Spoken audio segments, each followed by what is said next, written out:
నీళ్ళు ఎక్కడికి వచ్చినాయి. మీలాగా అబద్ధాలు చెప్పేటువంటి పరిస్థితిని తీసుకురావడానికి ప్రయత్నం చేస్తలేను. పెద్దపల్లికి వెళ్ళినా, సిద్దిపేటకి వెళ్ళినా, కరీంనగర్కి వెళ్ళినా, కోదాడకి వెళ్ళినా, వరంగల్కి వెళ్ళినా కాళేశ్వరం నీళ్లు మీతోటే మొదటి పాదాలు గడుగుతామని చెప్పినటువంటి విధంగా అబద్ధం చెప్తలేము.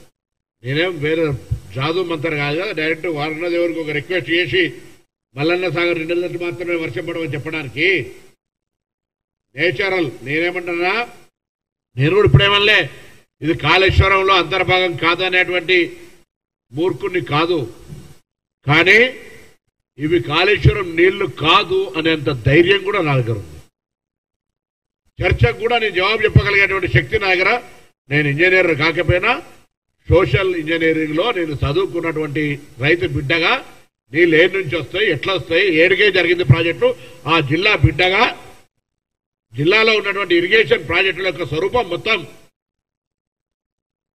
నా మెదడులో ఉంది కాబట్టి నేను చెప్పగలుగుతా ఉన్నా. నేను అడుగుతా ఉన్నాను ఇప్పుడు కూడా మళ్ళా, ఎల్లెంపల్లి నువ్వు కట్టలే, కట్టినవా? మిడిమానేరు నేనే ప్రారంభించాను కదా, దాని తదుపరి కదా నువ్వు దాని మిడిమానేరు సంబంధించి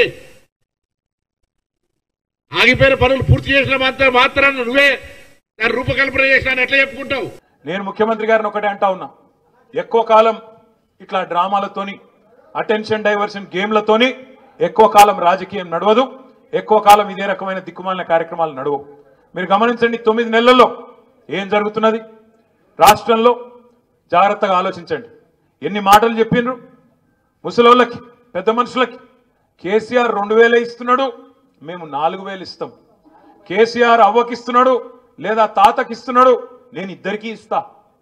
కేసీఆర్ అవ్వ తాతకి ఇస్తలేడు, నేను ఇద్దరికి ఇస్తా అన్నావు.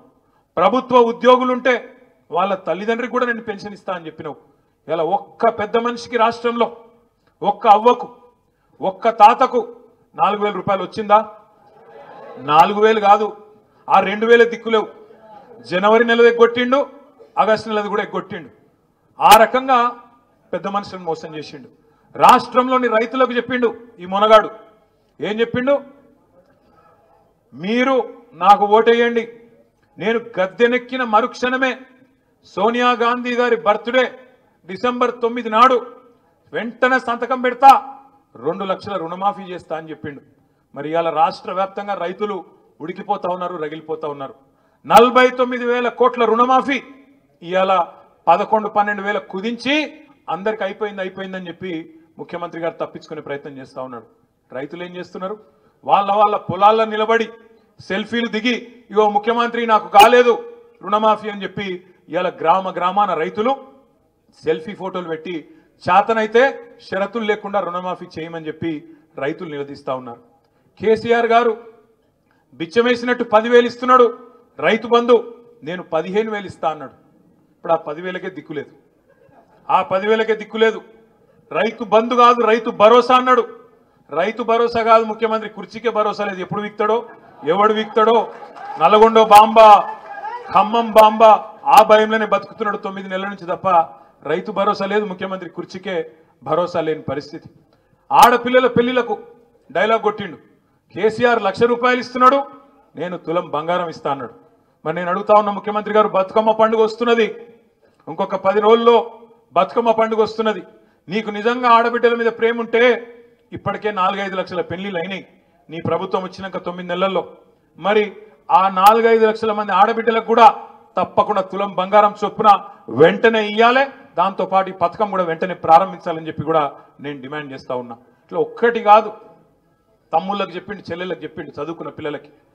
కేసీఆర్ ఉద్యోగాలు ఇయ్యలే అన్నాడు.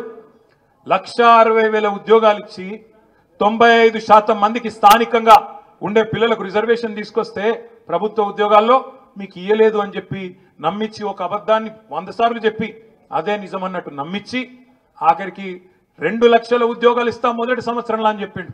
2 లక్షల ఉద్యోగాలు, 1 కాదు 2 కాదు, మొదటి సంవత్సరంలో 2 లక్షల ప్రభుత్వ ఉద్యోగాలు ఇస్తా అన్నాడు. రాహుల్ గాంధీని తెచ్చిండు అశోక్ నగర్. అక్కడ అశోక్ నగర్లో ఛాయ్ తాక్కుంటా రాహుల్ గాంధీ టీ-షర్ట్ వేసుకొని, జీన్స్ ప్యాంట్ వేసుకొని, పిల్లల్లో కలిసిపోయినట్టు యాక్టింగ్ చేసి నేను ఇస్తాను మీకు ఎందుకు 2 లక్షల ఉద్యోగాలు అన్నాడు. 2 ఉద్యోగాలు కూడా ఇవ్వలే ఈ రోజుకు. మనం ఇచ్చిన ఉద్యోగాలకు ఈయన పోయి కాయిదాలు ఇచ్చుకుంటా అవి నేను ఇచ్చినా అని చెప్తున్నాడు. చెప్పేదందుకన్నా కొద్దిగా సిగ్గుండాలనా? ఇప్పుడు ఒక ఉద్యోగం ఇవ్వాలంటే ఏం చేయాలి? మొదలు నోటిఫికేషన్ ఇవ్వాలి, తర్వాత పరీక్ష పెట్టాలి, ఆ తర్వాత అవసరమైతే ఇంటర్వ్యూ పెట్టాలి, ఆ తర్వాత లెటర్ ఇవ్వాలి. ముఖ్యమంత్రి కథ ఎట్లుందంటే ఆయన ఉద్యోగాలు ఇచ్చేసినట, 30,000 ఇచ్చేసినా 65,000 ఇచ్చేసినా నోటి మాటగా చెప్పేస్తున్నాడు. పెళ్లి కాలే, సంసారం చేయలే, కానీ పిల్లలు పుట్టినాడు. ఇది ఎక్కడ లెక్క?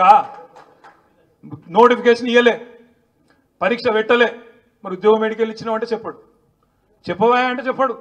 అట్లెట్లా అంటే గట్లే దబాయించుడు, ఇష్టం వచ్చినట్టు మాట్లాడుడు, ఒరులుడు, రోజు తెల్లారేస్తే కేసీఆర్ను బూతులు తిట్టుడు తప్ప ఈ 9-10 నెలల్లో చేసిన పని మాత్రం ఒక్కటి కూడా లేదు.